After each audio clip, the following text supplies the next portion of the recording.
called that play? Yeah, I mean, we didn't talk about it before. It's just kind of playing football. You know what certain signals and stuff might mean that DBs do. So it was kind of, I think we were both on the same page with that, just knowing ball and kind of understanding what they were doing. How do you feel you guys have bought into Brian? Yeah, I mean, he believes in every single one of us. And so I think, we all believe in him just as much. We have the same faith that he has in us. And you can tell it means a lot to him. It hurts him a lot that we haven't played to the way that we think we're capable of.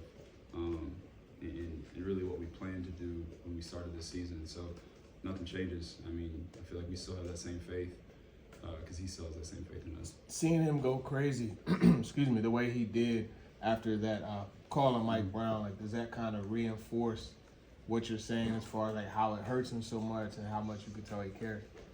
Yeah, I mean, it reinforces what I said. Like, he believes in his guys and he wants the best for all of us. Like a week or two ago, when Mike ended up having to play more when Q went down, he was the first person to shout out Mike for making those plays to help win that game against the Patriots. And so he's got us back in that situation where a call that could go either way, and I feel like it was the right thing to do, and it's exactly what I'm talking about. He cares. He's in our room, but also just Bryce is a really good dude. Getting to know him over this season so far, OTAs, training camp, like that. I'm real proud of the way that he's taken advantage of those opportunities. Kind of see similarities in what happened to me. He's already catching 30-yard passes, so it's a little bit ahead of what I've been able to do. But it's awesome. It's awesome to watch that. And I'm excited for him. I hope he keeps going.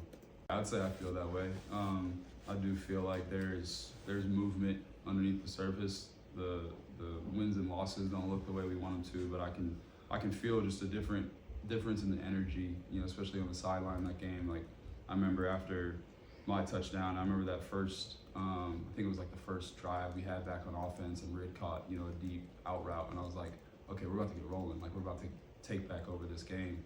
And I feel like I felt that kind of same energy on the sideline. So yeah, I'd say that energy is building. We just got to convert that energy into wins. That seemed like the first game where you guys have been stronger in the second half than in the first. Brian, a couple minutes ago, wasn't really able to put his finger on why, but you mentioned that energy on the sideline. Can you speak to why you guys were able to keep trending upward through to the end of the game in this one and not fall flat after halftime? I mean, I feel like momentum is part of that. You have some big plays that are made, and it gets guys, believing. And so that's probably something that you can't always control. You can't make big plays happen. You just do your job on every play and see what happens. But if we're capable of making big plays, offense, defense, special teams, I feel like that's what gets that energy up. I remember when Bryce made a tackle on special teams, everybody on offense, and I remember Levine was juiced. Like, you could feel that, and it's contagious, and I feel like that's what gives us that spark in the second half that you said you saw. Nick,